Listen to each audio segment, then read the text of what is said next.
Primera de Pedro, primera carta de Pedro, vamos a leer del capítulo 1, versículo 3 en adelante. Dice: bendito sea el Dios y Padre de nuestro Señor Jesucristo, quien según su gran misericordia nos ha hecho nacer a una esperanza viva mediante la resurrección de Jesucristo de entre los muertos, para obtener una herencia incorruptible, inmaculada y que no se marchitará, reservada en los cielos para vosotros. Y dice que sois protegidos por el poder de Dios mediante la fe, para la salvación que está preparada para ser revelada en el último tiempo, en lo cual os regocijáis grandemente, aunque ahora por un poco de tiempo, si es necesario, seáis afligidos con diversas pruebas, para que la prueba de vuestra fe, más preciosa que el oro, que perece aunque probado por fuego, sea hallada, que resulta en alabanza, gloria y honor en la revelación de Jesucristo. Gloria a Dios por su palabra en este tiempo. Y estamos hablando de poder crecer, de poder madurar, de poder llegar a la estatura de Cristo,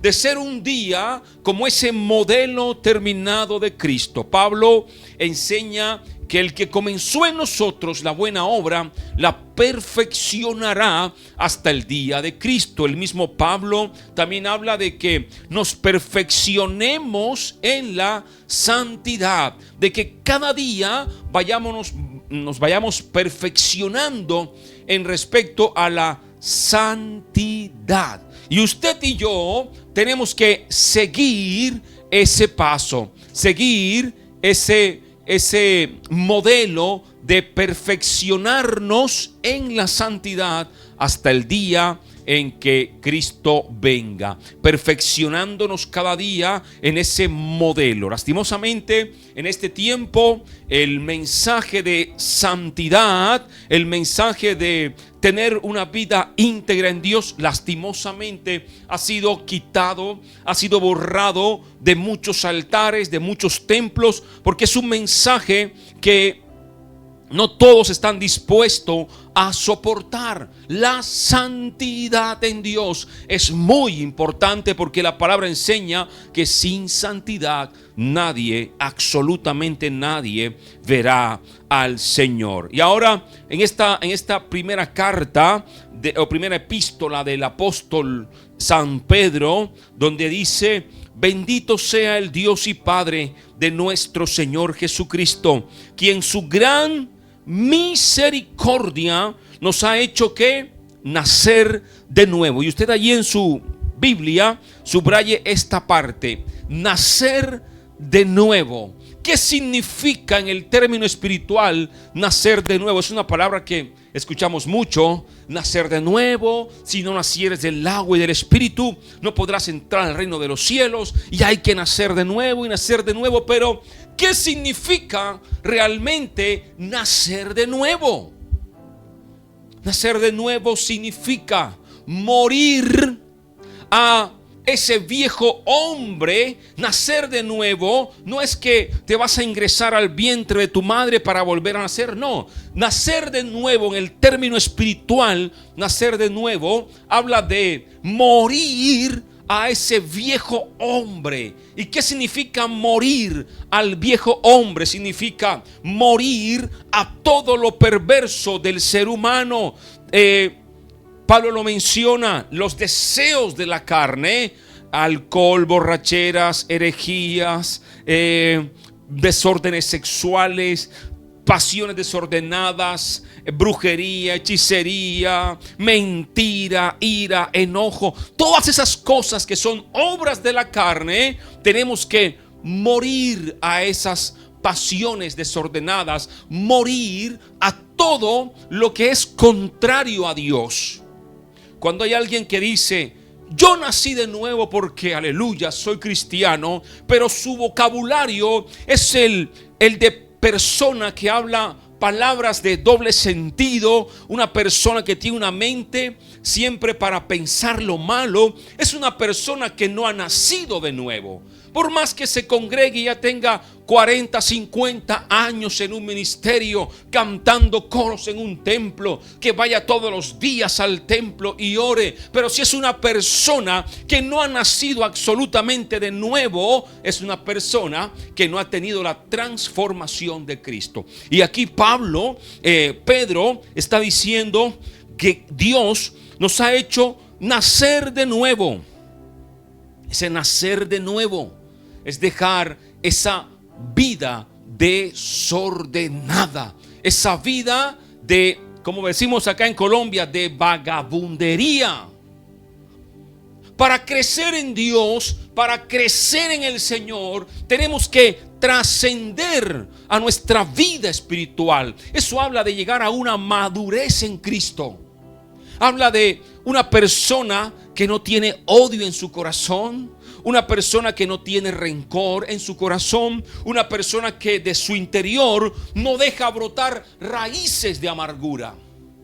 Nacer de nuevo significa que si tú antes eras un borracho, adúltero, drogadicto, eras una persona mal hablada, al nacer de nuevo no significa cambiar tu vestidura por fuera. Antes andaba todo ahora ando con corbata y aleluya, pero sigues hablando la misma mentira, sigues viviendo la misma vida desordenada. No, nacer de nuevo significa cambiar mi estilo de vida por completo, porque ahora en mí está el precioso Espíritu Santo de Dios que me ha transformado. Y entonces, como en mí está el Espíritu, lo que yo hablo es lo que proviene del Espíritu, y lo que yo reflejo es el fruto del Espíritu. Antes había odio, ahora hay amor. Antes había amargura, ahora hay gozo. Antes había intranquilidad, angustia, ahora hay paz. Antes había maldad, ahora hay benignidad. Antes había una persona deshonesta, mala, ahora hay bondad. El fruto del Espíritu. Eso significa nacer de nuevo. Pero muchos hoy van a un templo, se congregan, se bautizan en agua, pero no cambian de vida. Y en ese tiempo Dios nos está llamando a cambiar de vida. Personas que van a trascender y que van a madurar para llegar al estado de Cristo. Son personas que saldrán de la religión para pasar a una relación con Dios. Son personas que dejarán una vida de religiosidad para pasar a una vida de una relación con el Padre. Son personas que dejarán una vida de mentira, de engaño, para pasar ahora a una vida de integridad en Dios. Eso significa nacer de nuevo. Nacer de tener un cambio de vida. El viejo hombre muere. Ese hombre perverso que venía con una naturaleza caída, pero ahora en Cristo somos resucitados en una nueva vida. Eso es nacer de nuevo. Mi pregunta es, ¿tú has nacido de nuevo? ¿O simplemente conociste una religión, te bautizaste, sigues al Señor, pero de lejitos? Pero realmente te quiero preguntar, ¿has nacido de nuevo? Realmente tú dices, ciertamente yo he muerto al viejo hombre y ahora soy nueva criatura. Ya en mí las cosas viejas pasaron y ahora ya todas son cosas nuevas. ¿Será que tú lo puedes decir teniendo el conocimiento de qué significa que las cosas viejas ya pasaron y ahora todas son hechas nuevas? ¿Será que tú dices, es verdad, yo antes era grosero, yo era mal hablado, yo era irresponsable. Yo antes era una persona que maldecía. Yo era una persona que maltrataba. Una persona que aborrecía, que odiaba al otro. Una persona que era vengativa. Pero ya no. Ya ahora soy una persona que da amor. Soy una persona que cuida, que bendice. Entonces, sí, ya has nacido de nuevo. Y dice Pedro en este libro, nos ha hecho, dice, quien según su misericordia nos ha hecho nacer de nuevo, dice, a una esperanza viva mediante la resurrección de Jesucristo de entre los muertos, para obtener, mire esto poderoso, una herencia incorruptible, inmaculada y que no se marchitará, reservada en los cielos para vosotros. Y habla igual que Pablo. Pablo decía, hermano, en Efesios, tenemos una herencia poderosa en las regiones celestes. Mi tesoro, mi riqueza no está en esta tierra. Mi riqueza es mi herencia, la herencia que Cristo me dio, porque somos, dice la palabra, coherederos con Cristo. Dice, en el reino de los cielos. Mi herencia está en el reino de los cielos, donde la polilla y el orín no corrompen. Mi tesoro está en el reino de los cielos. Jesús lo dijo, no hagan tesoros donde la polilla y el orín corrompen. Tu tesoro debe estar en el reino de los cielos. Y Pablo dijo también en el libro de Efesios que Dios nos ha bendecido con toda bendición espiritual en las regiones celestes. Y ahora Pedro aquí lo confirma, y Pedro dice que tenemos una herencia, pero esa herencia que tenemos no es una cuenta en el banco, no es una finca, no es una casa, no son muchas hectáreas de tierra. Esa herencia que tenemos es una herencia incorruptible, porque la casa se corrompe, el dinero en el banco se deteriora, se corrompe al cabo de un tiempo. La herencia que tú y yo tenemos es una herencia incorruptible, es una herencia santa, inmaculada, dice, y que no se marchitará, porque es una herencia que está reservada en los cielos para nosotros. Y esa herencia es la que recibimos porque estamos en Cristo. Es una herencia reservada para los hijos de Dios. Y le quiero poner aquí un ejemplo. Cuando un hombre rico muere, un hombre rico, muy rico, voy a poner el ejemplo, aquí en Colombia pasó que había un hombre muy famoso, un artista muy famoso, pero tuvo una vida muy desordenada sexualmente y tuvo muchos hijos, un hijo en cada ciudad. Y a cada momento a este hombre le aparecían hijos por todos lados, le aparecían hijos y hijos por todas partes. Así que cuando el hombre muere, se imaginan la que se armó peleando la herencia. Pero habían unos hijos que eran hijos legalmente reconocidos.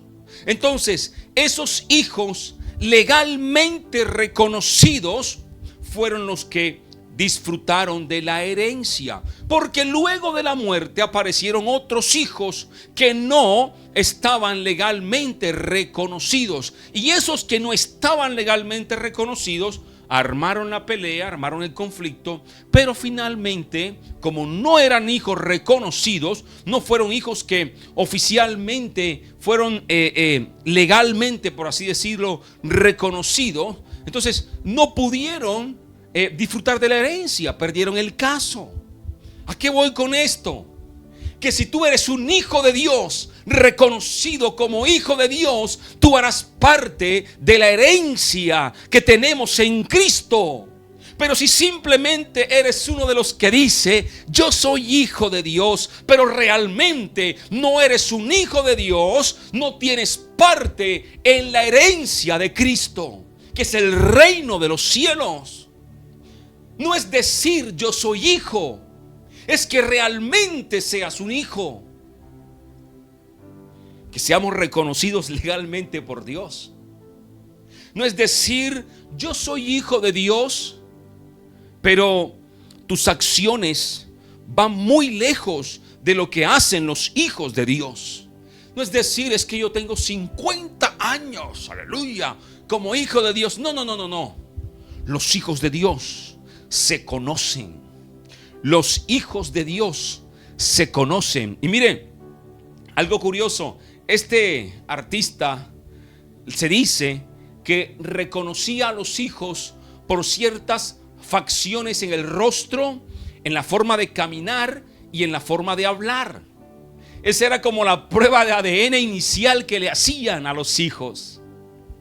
¿Sabe qué? Los hijos de Dios tenemos las facciones de nuestro Padre Celestial, nuestra forma de hablar, nuestra forma de caminar, nuestra forma de andar por la vida nos identifica como hijos de Dios. Pero siempre habrá algún otro falso que querrá decir, es que yo soy hijo de Dios, aleluya. Pero al final, el que no es hijo de Dios se conoce porque sus hechos lo alejan de Dios. Es por eso que la palabra enseña que el que es de Dios debe mostrar y reflejar el fruto del Espíritu. Por eso la palabra dice, por sus frutos los conocerán. Por el fruto del Espíritu. Pero si tú reflejas obras de la carne, no te pareces en nada al Padre, te pareces en algo al otro, al de las tinieblas. Entonces, hermanos, es una verdad muy poderosa. Y tú y yo tenemos una herencia, que el hombre más rico de esta tierra, económicamente hablando, no es ni el 0,001% de las riquezas, y no hablo de dinero, de las riquezas inmateriales que tenemos en nuestro Padre Celestial. Porque somos coherederos de Cristo, dice la palabra. Somos coherederos con Cristo. Somos coherederos con Cristo. Y eso es bien importante entenderlo.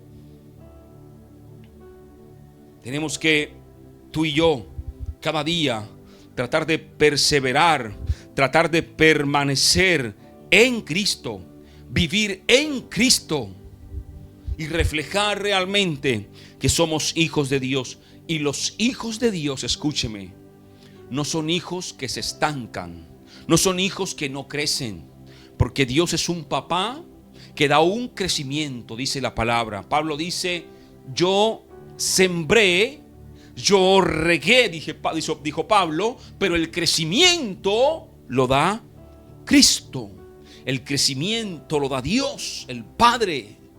Entonces, los hijos de Dios crecen, no se estancan, no se aburan, como les dije en cierta ocasión, sino que crecen. Y sigue diciendo la palabra, para obtener una herencia incorruptible, número 1, inmaculada, santa, y que no se marchitará, reservada, ¿dónde? En los cielos. ¿Sabe qué significa esto? Que no estaba la mirada puesta en las cosas terrenales, como lastimosamente la tiene la iglesia moderna. La iglesia de hoy es una iglesia enfocada en lo material. La iglesia primitiva sabía que su vida, su tesoro estaba en el reino de los cielos. Por eso fue una iglesia fructífera, una iglesia que creció, una iglesia que, por eso es que los primitivos, si les tocaba morir por Cristo, como pasó en el circo romano, como pasó con los apóstoles, como pasó con los primeros cristianos de los primeros siglos, si tenían que morir, para ellos era un honor, morir por Cristo. Así que, hermanos, ¿por qué? Porque había una madurez espiritual, lo habían entendido. Lastimosamente, la iglesia de este tiempo se ha vuelto una iglesia materialista y apegada a esta vida, apegada a lo material. Por eso es que han surgido tantas y tantas doctrinas que lo que hablan son de humanismo, materialismo, y que se alejan cada vez más de Dios. ¿Por qué? Porque el corazón lo tienen en esta tierra, y la palabra dice: donde está tu tesoro, ahí estará tu corazón. Usted y yo tenemos que enfocarnos en que nuestro tesoro está en el reino de los cielos, porque allí estará también nuestro corazón. Nuestro tesoro, nuestra herencia está en el reino de los cielos. La palabra enseña: buscad primeramente el reino de los cielos y su justicia, y las demás cosas serán añadidas. Enfoca tu vida en el reino de los cielos. Y dice: reservada en los cielos para vosotros, que sois protegidos por el poder de Dios mediante la fe, para salvación que está preparada para que, dice, para ser reservada en el último tiempo. Y de últimos tiempos hablaremos en los próximos domingos, porque yo creo estamos viviendo en un tiempo muy difícil, en un tiempo donde las fuerzas de las tinieblas están operando aceleradamente. Ya la venida del Señor está a las puertas, y tú y yo tenemos que estar preparados. Muy pronto, como dice el apóstol Pablo, sonará la trompeta, y los muertos en Cristo resucitarán primero, y luego nosotros, los que vivimos, los que hayamos quedado, seremos arrebatados juntamente con ellos para recibir al Señor en el aire. Pero escúcheme, para poder ser arrebatados, si es que estamos vivos de aquí hasta que el Señor venga, tenemos que estar en un estado de madurez, porque las cosas que vendrán a este mundo no son cosas fáciles de soportar. Las cosas que la humanidad vivirá serán cosas terribles, y solamente los maduros espiritualmente son los que podrán perseverar hasta el final, porque grandes y terribles cosas vendrán a la tierra. Por eso yo siento que el Señor nos está llamando aceleradamente a que crezcamos, a que maduremos, porque en madurez y en crecimiento espiritual tú y yo trascenderemos, saldremos del materialismo, de la parte materialista, y nos enfocaremos en lo espiritual. Y mire lo que dice, más adelante hablaremos de eso otros domingos, y mire lo que dice: en lo cual os regocijáis, en que tenemos salvación por medio de la fe en Cristo Jesús. Dice: grandemente, aunque ahora, escuche, por un poco de tiempo, si es necesario, seáis afligidos con diversas pruebas, porque la prueba de la fe que tenemos, la prueba de la fe que tú y yo tenemos, escúchame, que es más preciosa que el oro perece, se destruye, aunque es probado por fuego, sea, dice, hallada, que resulta en alabanza, gloria y honor en revelación de Jesucristo. El oro, para probar que es oro fino, lo pasan por el fuego al punto de derretirlo, al punto de consumirlo. Se prueba y se purifica el oro a través del fuego. Y nuestra fe, dice la palabra, es más preciosa que el oro que perece, aunque probado por fuego, dice, sea hallada, que resulta en alabanza. Hermano, otros pasajes de la Biblia dice que en el mundo tendríamos aflicción, pero que confiáramos que el Señor vence al mundo, había vencido al mundo. Y eso nos habla a nosotros de tener una vida en madurez espiritual, una vida de crecimiento en la palabra. Recuerde que este año nuestro lema es crecer y madurar para perseverar. Es el año de la perseverancia en Dios. Y quise Y el Señor nos direccionó al año de la perseverancia, porque esa palabra de perseverar aparece en muchos pasajes precisamente hablando del tiempo final. Y los hijos de Dios, los hijos reconocidos como hijos de Dios, somos gente que tenemos que atravesar muchas pruebas y muchas dificultades, porque la fe que tenemos es una fe que se prueba en el fuego, y se prueba como el oro a través del fuego. Pero esa prueba no son maldiciones, esa prueba no son castigos, esa prueba son procesos que te van a llevar a la madurez, para cuando venga el tiempo final, si es que nos toca a nosotros estar con vida, podamos perseverar, porque la prueba trae madurez.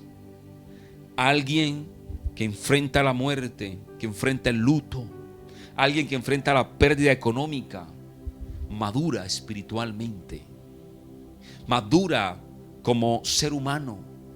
La vida le da otra perspectiva, otro rumbo.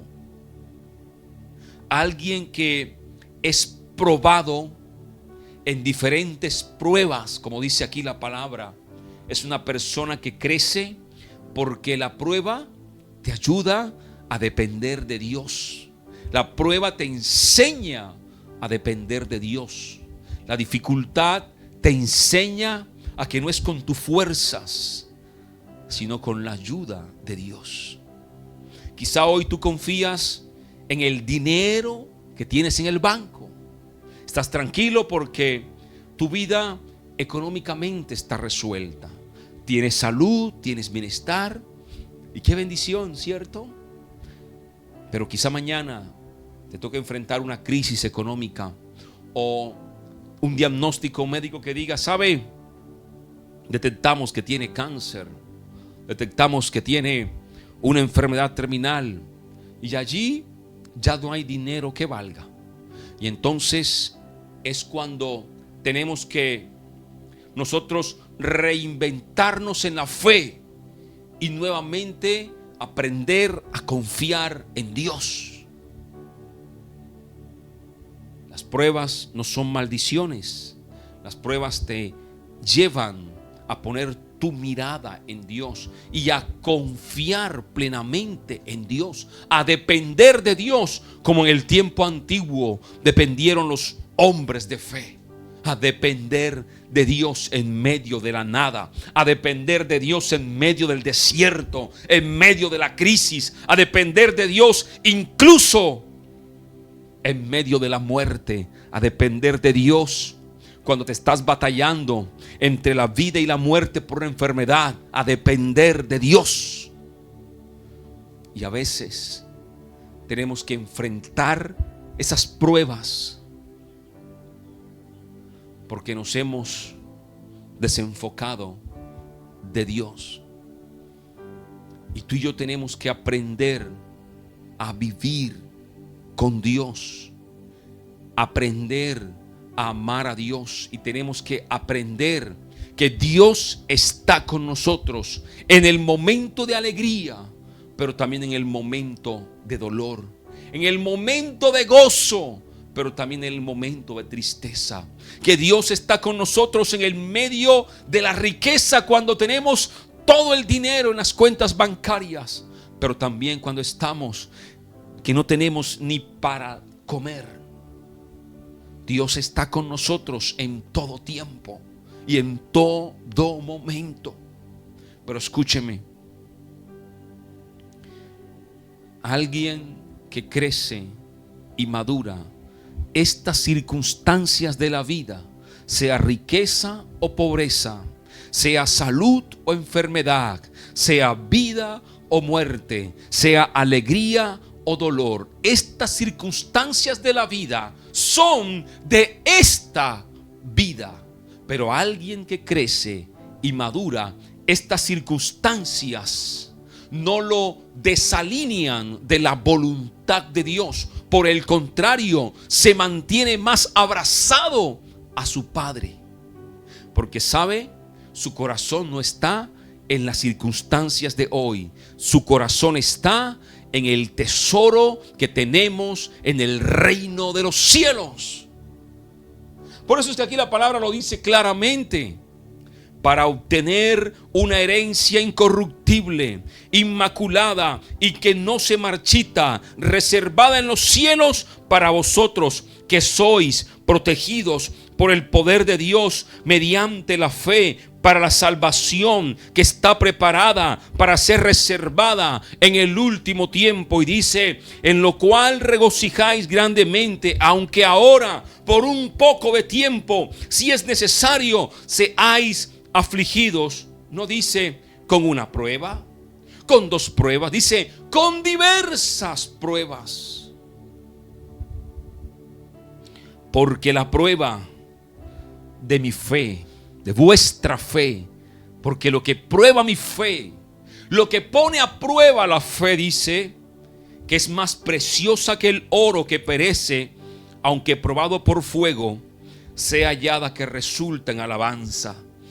Lo que hoy estás viviendo, lo que hoy estás atravesando, que al final sea alabanza para Dios. Alguien que nos puede dar buen ejemplo de eso es Job.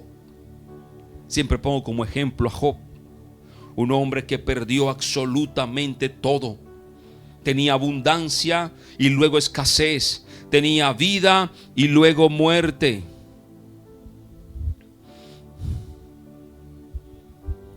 Tenía tristeza y luego alegrías, o tenía alegrías y luego tristeza. En Dios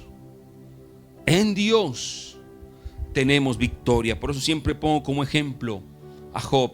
Y Job fue un hombre que vivió los momentos más felices, pero los más tristes, los más prósperos, pero los más arruinados, los de mejor salud, pero los de peor salud. Pero fue un hombre que se mantuvo con la mirada puesta en Dios. Y tú y yo tenemos que mantenernos con la mirada puesta en Dios. Este es un tiempo de crecer. Este es un tiempo de madurar y de trascender. Es el tiempo en que tú y yo tenemos que agarrarnos cada día más del Señor. Hermanos, estamos viviendo, yo siempre lo he dicho, tiempos que son muy complicados. Y así como el enemigo está trabajando con mucha fuerza para implementar todo su sistema en este mundo, Dios también nos guarda y nos protege. Pero ¿a quién va a proteger Dios? A sus hijos, a los que son sus hijos. Por eso es que aquí dice que sois protegidos por el poder de Dios mediante la fe. Yo creo que como hijos somos protegidos. Pero escúcheme, Dios no es un Dios de desorden. Y los que son hijos de Dios son hijos de Dios. Dios no es como este artista que tenía hijos no reconocidos, no. Los que son hijos de Dios son hijos de Dios. El resto no son hijos de Dios. Quieren aparentar ser hijos, pero no son hijos de Dios. Son hijos del de las tinieblas. Es por eso que usted y yo tenemos que mirar en nuestra vida si realmente somos hijos de Dios, si realmente hemos nacido de nuevo, o simplemente hemos tenido una vida de apariencia de piedad, una vida religiosa. Y esta palabra o esta enseñanza suena dura, pero es una enseñanza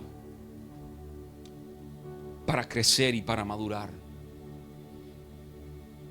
Yo sé que hay muchos de ustedes que dicen, quizá es que este hermano vienes a regañar a uno, pero es una palabra para madurar y para crecer, porque estamos en este proceso de poder crecer y de poder madurar.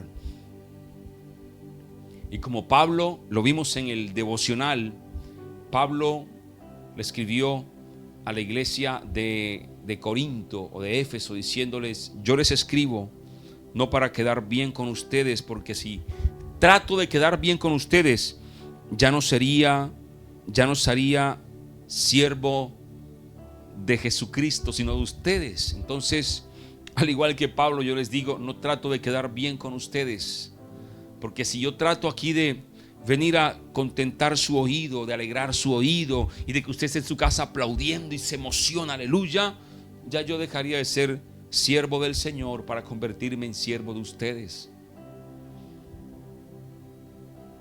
Este es el tiempo, mis hermanos, de crecer y de madurar. Este es el año donde Dios nos está llamando al crecimiento, a la madurez. Que te enfoques en las cosas celestiales, no en las terrenales, y que puedas trascender en tu vida a una vida en Cristo Jesús, una vida en Cristo, porque estando en Cristo somos hijos de Dios. Fuera de Cristo no somos hijos, y para estar en Cristo hay que tener una vida en santidad, que sí es posible y es más fácil de lo que la religión lo pone y lo pinta. Mire, ya para finalizar, la religión, el sistema religioso de este tiempo, sea cual sea la religión, funciona de la misma manera. El sistema religioso y las religiones se pelean cada una, y cada una dice: yo soy la verdadera, dice la religión. Yo soy la verdadera. Si tú estás en mí, hay salvación y eres salvo.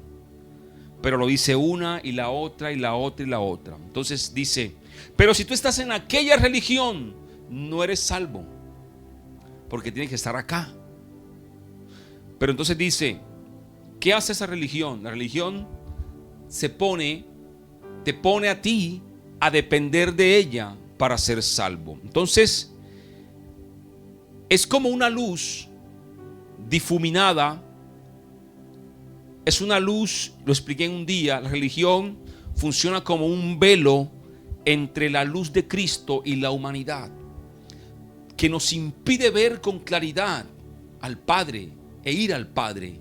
Por ejemplo, en esta habitación, un ejemplo, imagínese una habitación oscura y que usted proyecta una luz blanca. Esa luz es blanca, es Cristo, ilumina todo este cuarto.